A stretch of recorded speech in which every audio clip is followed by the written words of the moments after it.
পূর্বাজ লাইফস্টাইলের নতুন আর একটা ব্লগে আপনাদের স্বাগত জানিয়ে আজকের দিনটা শুরু করছি। আজকের আর একটা নতুন ব্লগ শুরু করছি। আশা করি আপনারা সবাই ভালো আছেন, আমিও ভালো আছি। তো আজকে হচ্ছে গিয়ে শনিবার, আর এখন শনিবারের বেলা হচ্ছে 10টা 15। তো রান্নাবান্না তো করছি, ডাক্তার সাহেবকে খাইয়েই পাঠিয়ে দেবো একবারে। এখন কদিন ধরেই দেখছি খেয়ে দিয়ে তারপরে ধীরে সুস্থে যাচ্ছে। আজকে আমাকে জিজ্ঞেস করছে, তুমি যে এই যে নিয়মটা চালু করলে তুমি পারবে তো এটা শেষ অবধি চালাতে? আমি বলি দেখা যাক। তুমি একটু সকালবেলায় উঠে গোপালকে শয়ন থেকে তুলে দিলেই আমি এদিকটা সামলাতে পারি, নইলে আমাকে যদি আবার সেদিকেও দেখতে হয় তাহলে এদিকে দেরি হয়ে যাবে। কিছু করার নেই, আমি চান করবো, জামাকাপড় ছাড়বো, গোপালকে তুলবো, তারপরে তো বলে না সে আমি তুলে দেবো গোপালকে। আমি তুমি তুলে দিলেই আমি ওইদিকে সামলে নেবো, কি আছে। ডাল ভাত একটা তরকারি করতে কতক্ষণ লাগে বলুন? তা 9টা 9:30টার সময় বসালেই ফটাফট হয়ে যায়, 2টো গ্যাস জেলে দিলেই রান্না হয়ে যায়। তা রান্না মোটামুটি হয়ে গেছে, ডাক্তার সাহেবের খাওয়ার মতন অবস্থায় এনে দিয়েছি। ওই বাঁধাকপির তরকারিটা করছি, ওটা আর একটুখানি হলেই হয়ে যাবে। আর এই যে যিশু উঠে বাথরুমে গেছে, ওর ঘরটা একটু গুছিয়ে দেবো। এই যে দেখুন কি অবস্থা, ওর ঘরটা একটু গুছিয়ে দেবো বলে এসছি। ওর বাবা রোজই যাওয়ার আগে ঘরটা গুছিয়ে দিয়ে চলে যেত, কারণ যিশু তো বেরিয়ে চলে যেত চেম্বারে। আজকে আমি একটু করে দিই, ওর বাবা ওদিকটা সামলে নিক, ঠাকুরের দিকটা। তো এই সকাল থেকে আর বাকি কাজকর্ম হয়ে গেছে, জলখাবারও খাওয়া হয়ে গেছে। আজকে ওষুধটা খেয়ে নিয়েছি, নিয়ে আর জলখাবার খাওয়ার আর সময় পাচ্ছি না, জানেন তো। ডাক্তার সাহেব খাবে তাড়াতাড়ি করছি, আমি এটা করে নিই তারপরে খাবো, ওটা করে নিই তারপরে খাবো। তারপরে বলি যে পুজোয় বসবে, তাহলে একটুখানি কি বলে ঠাকুরের জায়গাটা মুছে দিই তারপরে খাবো। এই করতে করতে একে তো সকাল থেকে সেই লিকার চা আর বিস্কুট খেয়েছিলাম, তারপরে ওষুধটা খেয়ে ফেলেছি। কতক্ষণ খিদে সহ্য করা যায়? ওষুধটা খেয়ে না বেশিক্ষণ খিদে সহ্য করা যায় না, মাথা ঘুরে যায়। সে খিদের চোটে বমি পেয়ে যাচ্ছে, দিয়ে কোনো রকমে সে রান্না করতে করতেই কোনো রকমে চা আর রুটি খেয়ে নিলাম, নিয়ে যেন শান্তি। দিয়ে তারপরে যিশু মনে হয় বেরোবে, জানি না, বলছিল আজকে বাইকটা আমি চান করাবো, বাইকটাকে পরিষ্কার করব। তো যাই হোক, আমার কাজ মোটামুটি হয়েই গেছে। তো চলুন তাহলে আপনারা সঙ্গে থাকুন, দেখতে থাকুন কি করি না করি সারাদিন। আশা করি আপনাদের ভালো। তো রান্নাবান্না তো সব কমপ্লিট হয়ে গেছে, ডাক্তার সাহেবকে মানে খেতেও দিয়ে দিয়েছি, খাওয়া হয়ে গেছে। ওখানে ছেলেদের সঙ্গে বোধহয় গল্প করছে, আর আমি এখন একটুখানি বিশ্রামে বসেছি আর কি। একটুখানি বিশ্রাম নিয়ে নিই, তারপরে খাওয়া দাওয়া যখন হবে হবে। এখন তো সবে বেলা 11:45, সবই হয়ে গেছে আজকে কাজকর্ম। তো আমি এখন কি করছি জানেন? দাঁড়ান আপনাদেরকে দেখাচ্ছি। এগুলো কি বলুন তো? দাঁড়ান, দেখতে পাচ্ছেন? এই যে এগুলো কি বলুন তো? যারা এখানকার মানুষ তমলুকে তারা জানেন, এই অঞ্চলের যারা মানুষ, এগুলোকে বলে গয়না বড়ি। এই যে এইগুলো কালকে কিনে এনেছি, বুঝলেন তো। এটা পোস্ত দিয়েও হয়, মানে পোস্ত ছড়িয়ে তার উপরেও বানায়, আবার সুজি দিয়েও হয়, মানে সুজি ছড়িয়ে তার উপরে বানায় আর কি। তো আমি দু রকমই নিয়ে এসেছি কালকে। এই যে এটা হচ্ছে সুজি দিয়ে, সুজির উপরে, আর এইটা হচ্ছে পোস্ত দিয়ে। দারুণ লাগে খেতে, জানেন তো। আমার বিয়ের পর আমার শাশুড়ি আমাকে দুটো জিনিসই খাইয়েছিলেন নতুন, বলে তোমাকে একটা জিনিস খাওয়াবো দাঁড়াও, বলে এই গয়না বড়ি আর কি বলে পাঁপড়ের ডালনা, এই দুটো আমাকে নিজের হাতে রান্না করে খাইয়েছিলেন। তো এই যে দেখুন, এবারে শীতে আর খাওয়া হয়নি, সেই জন্যে কালকে বাজার থেকে ফেরার পথে নিয়ে এসেছিলাম। এগুলো মানে এখানকার একটা শিল্প বলতে পারেন। কি শিল্প বলে? কুটির শিল্প হবে হয়তো, তাই জানি না। মোট কথা এখানকার শিল্প। এখানে না বাড়ি বাড়ি মেয়েরা এই শীতকাল হলে এই গয়না বড়ি বানায়, জানেন তো। বাড়িতে বাড়িতে বানিয়ে বিক্রি করে। ভীষণ চল এখানে গয়না বড়ি, আর দারুণ খেতে, খুব ভালো লাগে খেতে। আমি এটা এখানে এসেই খেয়েছি। এখানে আমার শাশুড়ি আমাকে প্রথম খাইয়েছিলেন এই গয়না বড়িটা, জানেন তো। এর আবার ছোট ছোট যন্ত্র পাওয়া যায়, বড়ি দেওয়ার যন্ত্র। যেমন ঝোলের বড়ি বলুন বা মুসুর ডালের বড়ি বলুন, ওগুলো তো সব হাত দিয়ে বসে বসে করে, কিন্তু এই বড়ি গয়না বড়ি বানানোর জন্য না যন্ত্র পাওয়া যায়, ছোট্ট ছোট্ট যন্ত্র, এরকম কাগজে মুড়ে প্যাকাবে করে, সেই যেমন মেহেন্দি দিই আমরা ওই রকমভাবে ভরে নিয়ে, ডাল বেটে তার মধ্যে ভরে নিয়ে বড়ি দিতে হয়। তো আমি তো প্রথম প্রথম এটা খুব ভালো মানে খেতাম আর কি, খুব আগ্রহ ছিল আমার মানে এই সমস্ত শেখার, বুঝলেন তো। এবার যখন প্রথম প্রথম দেখতাম আমার শাশুড়ি, তখন ওই সেই এই বারুণীর মেলাতে না সেই বিরাট বিরাট এরকম বড়ি দেওয়ার, সে কি বলে ওগুলোকে জানি না, সেইগুলো পাওয়া যায় কি বেতে, তার উপরে বড়ি দিত আমার শাশুড়ি, বসে বসে প্রচুর ঝোলের বড়ি দিত, দিয়ে কী বলে খাওয়া হতো। তো বসে বসে দেখতাম কিভাবে ঝোলের বড়ি দেয়। তারপরে আমাদের পাড়ার অনেকে ওই মুসুর ডাল বেটে না তার বড়ি দিত, মুসুর ডালের বড়িও এখানে কিনতে পাওয়া যায়, দারুণ স্বাদ হয়। খেসারি ডালের বড়ি পাওয়া যায়, ছোট্ট ছোট্ট, ওই শাক টাকের মধ্যে দিয়ে না খাওয়া হয়, খুব ভালো লাগে। তো সেই আমারও খুব আগ্রহ ছিল শেখার, জানেন তো। আমিও যন্ত্রপাতি কিনে এনেছিলাম ওই কি বলে এই গয়না বড়ি শিখবো বলে। আমি ওই আমাদের এখানে একটা দোকান আছে, সেখান থেকে এরকম বড় ছোট সরু মুখের অনেক রকমের কিনে এনেছিলাম। তারপর সেগুলো মানে মনের দুঃখে রেখে দিয়েছিলাম, তো কোথায় গেছে আর সেগুলো আর খোঁজ পাইনি। মানে কি বলুন তো, দেখি দেখি দেখি একদিন, নিচে তো রোদ আসে না, তারপরে আমাদের পাশে তো কাকিমাদের বাড়ি, তো ওইখানে একজন ভাড়া থাকতো আর কি।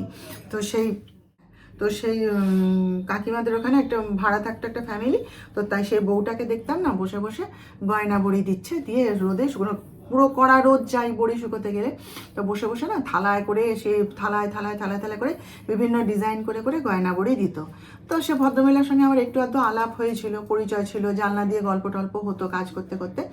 তারপরে আমি একদিন তাকে বলছি কি যে আমাকে একটু শেখাবে কেমন করে দিতে হয়। বলে হ্যাঁ শেখাবো।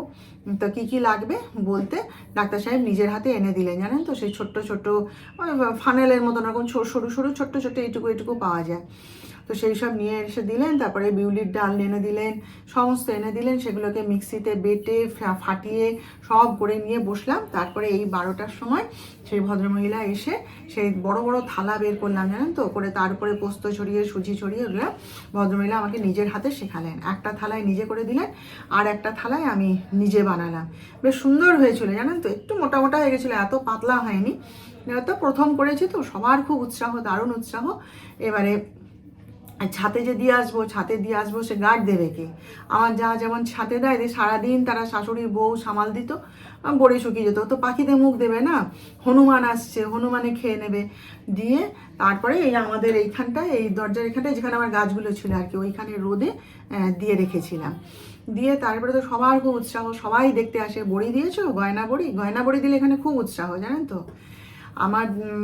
আমি একবার কি বলে বলেছিলাম যে আমাদের এখানে বাড়ি বাড়ি গয়না বড়ি দেয় সব মেয়েরা, সেটা শুনে আমার এক বান্ধবী আমাকে ঠাট্টা করেছিল, মানে বিশ্বাস করতে চায়নি আর কি।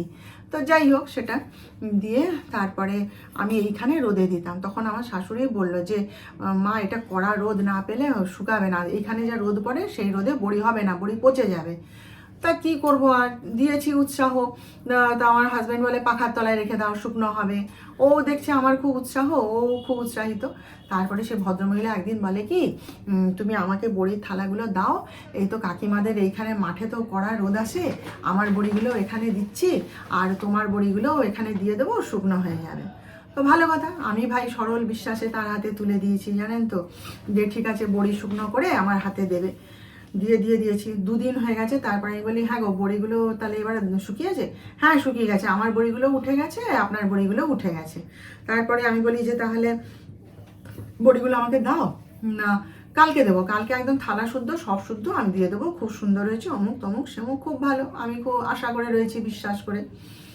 ও মা, পরের দিন জানেন তো চাইছি কিছুতেই দেয় না। তারপরে বিকেলবেলায় আমি তার বাড়িতে গেছি, গিয়ে বলছি, এদিক দিয়ে ওদের দরজা আছে, কি আমি বলছি যে কই দেখি বড়িগুলো দাও তো, কেমন হয়েছে ভাই জানেন তো, বিশ্বাস করবেন না, সে মানে ভালো ভালো যে বড়িগুলো দিয়েছিলাম, বড় বড় যেগুলো বেশ গোটা গোটা সুন্দর উঠেছিল, সে সব বড়িগুলোকে নিজেরা ভেজে খেয়ে নিয়েছে, জানেন তো।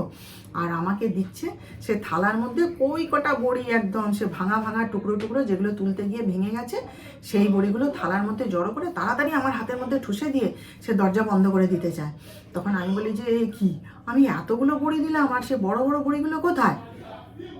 না, আমার বর বলল, না আমার কর্তা বলল বড়ি কেমন দিলে ভাজো। আমার তখন না রাগ হয়ে গেছে। আচ্ছা, তো তুমি তো বড়ি দিয়েছিলে, তুমি সেগুলো ভেজে খেতে পারছো, তুমি আমার বড়িগুলো আমাকে জিজ্ঞেস না করে ভেজে খেয়ে ফেললে। আমি না বলে দিয়েছি নির্লজ্জের মতো। চুপ করে আছে। না, বললো কেমন হয়েছে দেখি, নতুন বানালে তোমরা দুজনে মিলে, বলে জানেন সব বড়ি ভেজে খেয়ে নিয়েছে। কি বলবো বলুন তো, বলে ভাঙা বড়িগুলো টুকরো টুকরো করে একটা বড়ি দিয়েছে।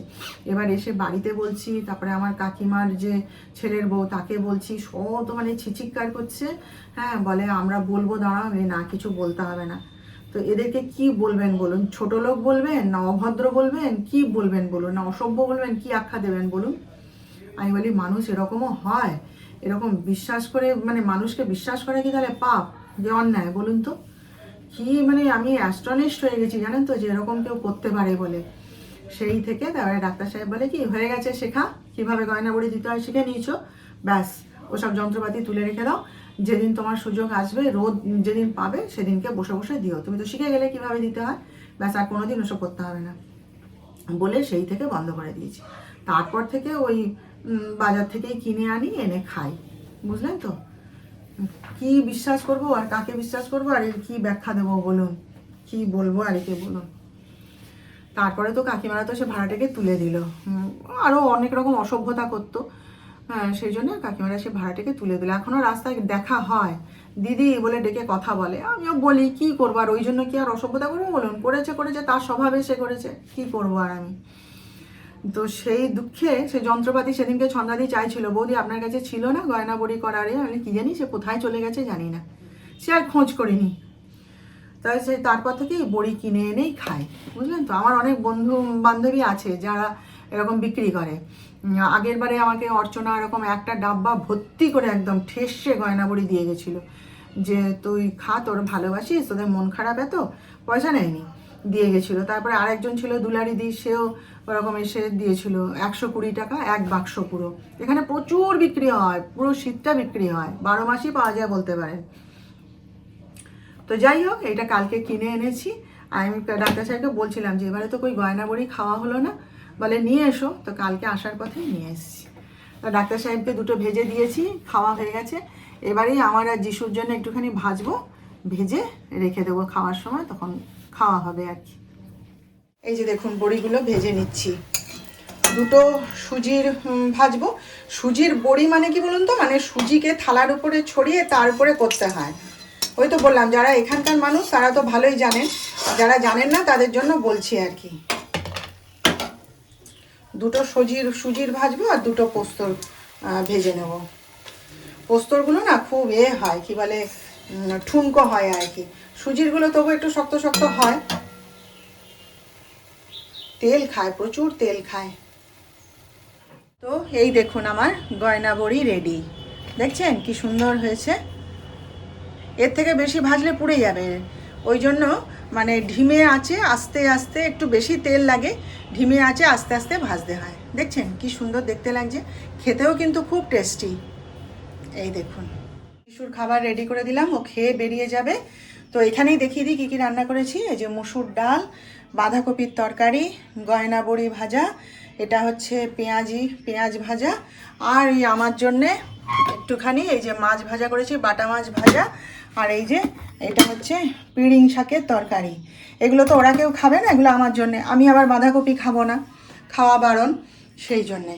তো চলুন যিশু খেয়ে নিক, আর বাকি কাজ তো সব হয়েই গেছে, একটু রান্নাঘরটা ক্লিন করতে হবে, আমি ততক্ষণ সে কাজটা করে নিয়ে তারপরে গোপালকে অন্ন দিয়ে আমি খেয়ে নেব। চলুন, এই যে আমার গোপাল, আপনারা একবার দর্শন করে নিন। এই দেখুন, এই যে পুজো হয়ে গেছে, অন্ন নিবেদন করাও হয়ে গেছে, আমারও ভাত খাওয়া হয়ে গেছে। তো আপনাদেরকে একবার দেখিয়ে দিলাম আর কি, দর্শন করিয়ে দিলাম। এই যে এই আমার কানাইয়ের সম্পর্কে বলি একটু। আমার কানাইয়ের পাগড়িটা দেখেছেন আপনারা? এই যে দেখুন, এরকম বিভিন্ন কালারের আমি 4-5টা পাগড়ি কিনে রেখেছি, জানেন তো? বিভিন্ন কালারের, বিভিন্ন ডিজাইনের। পাগড়িটা সুন্দর না বলুন? এই দেখুন, দেখুন আপনারা কাছ থেকে, পাগড়িটা সুন্দর না? এই পাগড়িটা কিন্তু বৃন্দাবনের, জানেন তো? কিন্তু আমি তো বৃন্দাবন যাইনি ভাই, আমি এখানেই পাগড়িটার পেয়ে গেছি। এখানে একটা ছেলে আছে, আমার ছেলের সঙ্গে পড়তো আর কি ছেলেটা, আমাকে জেঠিমা জেঠিমা বলে ডাকে। সে হচ্ছে ওই গ্রাজুয়েশন করার পর একটা দোকান খুলেছে আর কি, ঠাকুরের জিনিসপত্র সব বিক্রি করে। সেই আমাকে দিয়েছিল, তার কাছ থেকে আমি বিভিন্ন কালারের এরকম পাগড়ি কিনে রেখেছি। ভাল লাগছে না দেখতে? আমাদের একজন মানে পরিচিত আছেন, তিনি মানে কি বলবো আমাকে বারবার শোনাচ্ছেন আমি বৃন্দাবন থেকে পাগড়ি এনে পরিয়েছি, আমি বৃন্দাবন থেকে পাগড়ি এনে পরিয়েছি। কিন্তু সে পাগড়িটা সত্যি কথা বলতে দেখে আমার ভালো লাগেনি, তার থেকে এই পাগড়ি অনেক সুন্দর। এটাও কিন্তু বৃন্দাবনেরই পাগড়ি। যে ছেলেটা আমাকে দিয়েছে সেও কিন্তু বৃন্দাবনের থেকেই আনিয়েছে, আমাকে বলেছিল জেঠিমা তুমি নাও, এটা বৃন্দাবন থেকেই আনিয়েছি, নতুন এসছে তুমি নিয়ে যাও। দেখুন, আমি তো এখানে বসেই বৃন্দাবনের পাগড়ি পেয়ে গেলাম। বলুন তো আমার আর বৃন্দাবনে তাহলে গিয়ে কি হবে ওই পাগড়ি আনতে, তাই না? সে আমাকে বারবার বলছে এ পাগড়ি সে পাগড়ি নয়, আমি যে পাগড়ি পরিয়েছি সে বৃন্দাবন থেকে নিয়ে এসেছি। আমি বলি বাহ বাহ, ঠিক আছে থাক, নাকি বলুন? আমাদের এখানে যে হরি মন্দিরটা আছে স্টেশনের কাছে, ওইটা হচ্ছে কি জানেন তো, মানে আমাদের এই ভীমার বাজারে যে রানু জুয়েলার্স আছে সেই রানু জুয়েলার্সে দের বাড়ির দোকান আর কি, এই মন্দির, বিরাট বড় মন্দির। আমি একবার গেছিলাম, তো ওই মন্দির মানে ওই বাড়িতে না আমার জায়ের যে ছোট বোন তার বিয়ে হয়েছে। হ্যাঁ, মানে রানু জুয়েলার্সের ছেলের যে আর কি বুলান, তার সাথে আমার জায়ের ছোট বোনের বিয়ে হয়েছে।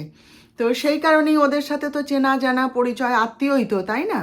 তো একবার জন্মাষ্টমীর পরে নন্দ উৎসব হয়, তখন মানে ওদের বাড়িতে তো জন্মাষ্টমীর বিরাট পুজো হয়, কৃষ্ণ মন্দির তো। তো একবার আমাকে নেমন্তন্ন করেছিল, আমি গেছিলাম জানেন তো নন্দ উৎসবে। তো মনে নেই ঠিক 19 রকম আইটেম না কত করেছিল সব দিয়ে, প্রচুর খাওয়া দাওয়া হয়েছিল সেবারে। ওই একবারই গেছিলাম আর যাইনি। তা সেইখানে ওই মাঝে মাঝেই মানে এসে অনেক দূর, আমাদের বাড়ি থেকে অনেক দূর, সেই স্টেশনের কাছে, সেইখানেই ওদের বাড়ি, বাড়ি সংলগ্ন মন্দির আর কি। তো সবাই দেখতে যায়, আমাদের এখানে কৃষ্ণ মন্দির ওই একটাই। তো সেই এক্ষুনি আমার শাশুড়ি এসেছিলেন, বললেন যে ওদের বাড়িতে নেমন্তন্ন করে গেছে, তাই আমার শাশুড়ি আর আমার যা যাচ্ছে ভোগ খেয়ে আসতে। উনি যখনই বাইরে বেরোন, আমার শাশুড়ি যখনই বাইরে বেরোন, আমি যেখানেই থাকি আমাকে বলে যায় যে সোমা আমি এরকম একটু যাচ্ছি, তাই সে বলতে এসেছিলো আর কি।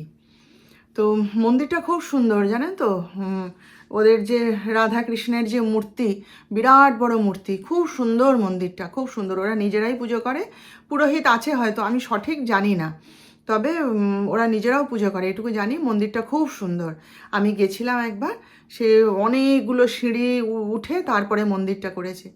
তাই আমি এখন ডাক্তার সাহেবকে আজকে বলছিলাম যে আমাদের কানাইকেও যদি ওরকম একটা মন্দির করে প্রতিষ্ঠা করা যেত। আমার খুব শখ জানেন যে আমার কানাইকেও সবাই দেখুক, সবাই আসুক, সন্ধ্যাবেলায় বারান্দাতে নাম গান হবে ঠাকুরের, সবাই এসে বসবে, দেখবে, পুজো দিতে আসবে। আমার না খুব ইচ্ছে করে জানেন তো, আমার খুব ভালো লাগে। আমি ডাক্তার সাহেবকে বলছিলাম যে ওকে এভাবে ঘরের মধ্যে বন্ধ করে রেখে দিয়ে একা পুজো করতে আমার ভালো লাগে না। আমি চাই সবাই আসুক, ওকে দেখুক, এই অপরূপ সুন্দর ওর রূপটা, সেটা সবাইকে যদি দেখাতে না পারলাম সার্থকতা কোথায়? তো ডাক্তার সাহেব বলছেন ঠাকুরকে ডাকো, যদি তোমার কপালে থাকে তাহলে তুমি নিশ্চয়ই পাবে একদিন। দেখা যাক কি হয়। আমার খুব ইচ্ছে করে জানেন তো, মাঝে মাঝে ওর দিকে তাকিয়ে আমি ভাবি যে তোকে এইভাবে রেখে পুজো করতে আমার ইচ্ছে করছে না। হ্যাঁ, সবার সামনে তোকে নিয়ে যেতে আমার খুব ইচ্ছে করে। বেশ একটা রকম সুন্দর মন্দির থাকবে, সবাই আসবে যাবে। আর শহর থেকে মানে অনেকটা দূরে বলে না, মানে সে টোটো করে যেতে হয়, অনেক রাস্তা। তো সেখান থেকে আসার পথে আবার টোটো পাওয়া মুশকিল হয়ে যায়, নির্জন এলাকাটা তো একটুখানি। এখন নয়তো ওখানে বাড়ি টাড়ি সব হয়ে গেছে, যখন প্রথম গেছিলাম বা চুমকির যখন বিয়ে হয়েছিল তখন জায়গাটা নির্জন ছিল। তো ওই ওদের দেখে খুব ইচ্ছে করে। যাই হোক, চলুন আজকে একটুখানি বিশ্রাম নিয়ে নিই, ঘর তো এখন ফাঁকা, কেউ তো নেই। চলুন একটুখানি আজকে একটুখানি শোবো, একটু বিশ্রাম নেব, ঘুমাতে যদি হয় একটু ঘুমিয়েও নেবো আজকে। চলুন। গুড ইভিনিং, এখন বাজে হচ্ছে 7:45। তো এতক্ষণ তো ঘর ফাঁকা ছিল, আমার সন্ধ্যা দেওয়া, চা খাওয়া সব হয়ে গেছে। তারপরে তো ঘুরেই বেড়াচ্ছিলাম, কাজ কিছু ছিল না, টিভি দেখতেও ইচ্ছে করছিল না। তাই এই যে এইসব ইস্ত্রিগুলো না, এক গাদা ইস্ত্রি জমা হয়েছিল, সারা সপ্তাহ তো ইস্ত্রি করি না, ইস্ত্রিগুলো রেখে দিই। ওই জিম থেকে ফিরে এসে না তখন আর ইস্ত্রি করতে ইচ্ছে করে না জানেন তো।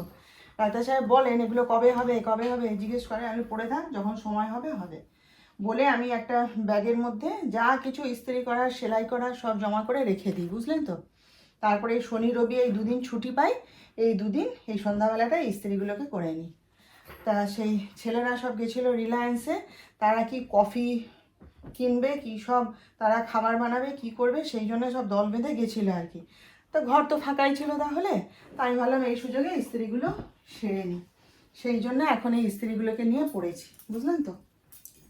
রান্নাবান্না কী হবে জানি না, এখন রুটি করব কি না করব, ডাক্তার সাহেবকে একবার জিজ্ঞেস করে নেব, নিয়ে তারপরে, কারণ বলছিল কি খাবার নিয়ে আসবে কি একটা বলছিল যখন রান্না করছিলাম সকালবেলায়, তখন আমি হয়তো গা করিনি, তো দেখি একবার জিজ্ঞেস করে নেব, নিয়ে তারপরে সে রান্নার জোগাড় হবে পরে। এখন তো সবে 7:45, ইস্ত্রিগুলো কমপ্লিট করি, অনেক ইস্ত্রি জমা হয়ে গেছে জানেন তো। এই আমারই কুর্তিগুলো, ডাক্তার সাহেবের শার্ট, এই সমস্ত যিশুর জামা কাপড় যিশু ইস্ত্রি করে নেয়, আমাকে মানে খুব একটা করতে হয় না। তারপরে ওর ভালো ভালো শার্টগুলো না আমি সহজে করি না, আমার খুব ভয় করে যদি পুড়ে টুড়ে যায় বা খারাপ হয়ে যায়, ওই জন্য ওর যে দামি যে শার্টগুলো ইউজ করে, যেগুলো তুলে রেখেছে আর কি, সচরাচর ব্যবহার হয় না, লাগে যেগুলো কাজে, সেগুলো ওই ডাক্তার সাহেব করে দেয়। আর রাফ ইউজের শার্টগুলো ও নিজেই করে নেয়। ভালো শার্টগুলো হলে একটু এসে ঘুরবে, একটু দাও না ইস্ত্রি করে, দাও না ইস্ত্রি করে, আমি তোর বাবাকে বলে ডাক্তার সাহেব নিজে হাতে করে দেয়। আর রাফ ইউজেরগুলো ও তার নিজে করে নেয়, আমাকে ঝামেলা দেয় না খুব একটা, ও মাঝে মধ্যে হয়তো বললো, ব্যাস। তো এই আর কি। তো চলুন তাহলে ইস্ত্রিগুলো করে নিই, হ্যাঁ, কারণ কথা বলতে বলতে করলে যদি হাত পুড়ে যায় আমার। চলুন মেশিনটাকে একটুখানি চালু করে দিই। এক গাদা জামা কাপড় জানেন তো, পাহাড় প্রমাণ জমা হয়েছে।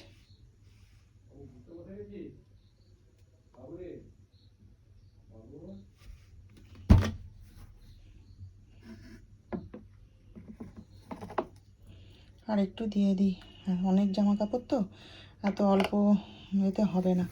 এই যে এরিয়াল দিয়ে কাচি আমি মেশিনে, আর এমনি পাওয়ার কিনে রাখা আছে, সেটা দিয়ে বাইরে মানে জামা কাপড়গুলো কাচা হয়, মেশিনে কাচার জন্য আমি এরিয়ালটাই ব্যবহার করি। চলো সুইচটা দিয়ে দিই। এই যে দেখুন, কুইক ওয়াশে করে দেবো, দিয়ে এই যে 15-তে দিলাম, দিয়ে স্টার্ট, চলতে শুরু করি। তো এখন হচ্ছে রাত 10টা, সিরিয়ালটা দেখলাম বসে বসে। আজও আমার রান্না থেকে ছুটি, সকাল থেকেই আজকে ডাক্তার সাহেব বলছেন কি বাটার নান খাওয়া হবে আজকে। তো আমি অত গা করিনি, তারপরে ইস্ত্রি করার পরে ফোন করলাম যে রুটিগুলো তো করে রাখবো, তাহলে বলছে না না না, রুটি ফুটি কিচ্ছু করো না, আমি আজকে বাটার নান নিয়ে আসবো, আজকে তুমিও খাবে। আমি তো খাই না ওগুলো, না ময়দা বলে, আমি বলি না ঠিক আছে তোমরা খাও, আমি তাহলে ওটসের রুটি কিছু একটা বানিয়ে নেবো, নিয়ে খেয়ে নাও। বলছে না না না, আজকে তুমিও আমাদের সাথে খাবে, আমাদের 3 জনের জন্যই নিয়ে আসছি। আর যিশু বলে কি আমি ঘরে বানানো পনির খাবো না, তুমি আমাকে পনির ওই 1 প্লেট পনির এনে দেবে। কি পনির কি বললো, একটা বাটার পনির নাকি। তারপরে ও গেছিলো, গিয়ে পায়নি, শেষ হয়ে গেছে। তা বলে যে আমি তাহলে পনির কিনে নিয়ে চলে এসেছি, এসে ওই যে এখন বানানো হচ্ছে। আমাকে তো ঢুকতেই দিল না রান্নাঘরে, বলে তুমি যাও, বরং আমাকে একটুখানি হেল্প করে দিয়ে যাও। তো ওই পেস্টটা বানিয়ে দিলাম, কাজু বেটে দিলাম, তারপরে মটরশুঁটিগুলো ছাড়িয়ে দিলাম, হ্যাঁ তেলগুলো জোগাড় করে দিলাম, এসব হাতের কাছে সব জোগাড় করে দিয়ে এসেছি। বলছে এক্ষুনি করে ফেলবো, তুমি যাও গিয়ে বসো, যা করছিলে করো, যাও আমি করে ফেলছি। তো ঠিক আছে তাহলে করো। আজকাল খুব রান্নাবান্নার ঝোঁক হয়েছে, আমার ছেলেরও হয়েছে আর আমার বরেরও হয়েছে, দেখছি করুক, যতক্ষণ এনার্জি থাকে করুক না, তারপর তো আমি আছি। হ্যাঁ, তো বলছে চলো 3 জনে একসাথে খেয়ে নেবো, এক্ষুনি চটপট হয়ে যাবে, করে চলো খাওয়া দাওয়া শেষ করবো। তাহলে ব্যাস, আর কি, আমার তো আর কোনো কাজ নেই, আমি বসে বসে গল্পের বই পড়ছিলাম, টিভি দেখছি, এইসব করছি। তো চলুন তাহলে আজকের মতন এখানেই ছুটি নিলাম, কালকে আবার দেখা হবে নেক্সট ব্লগে নতুন বিষয় নিয়ে। আপনারা সবাই ভালো থাকবেন, আর আমার ভিডিওটা ভালো লাগলে প্লিজ একটা লাইক শেয়ার সাবস্ক্রাইব করে দেবেন, আর পাশে থাকা বেল আইকনটা অবশ্যই একবার মনে করে প্রেস করে দেবেন।